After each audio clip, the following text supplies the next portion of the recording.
How to fix Messenger floating video call not working on Android.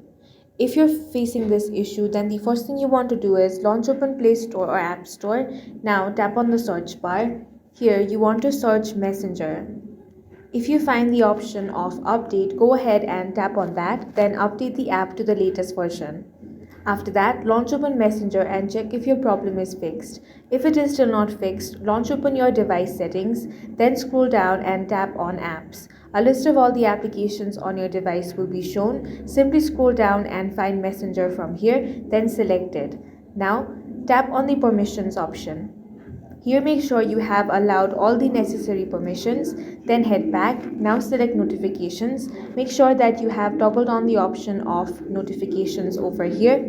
Then you want to select the option of appear on top. Make sure to toggle this option on. Now head back. Now select picture in picture. Make sure that this is toggled on as well. Once that is done, tap on the option of storage. Here select clear cache.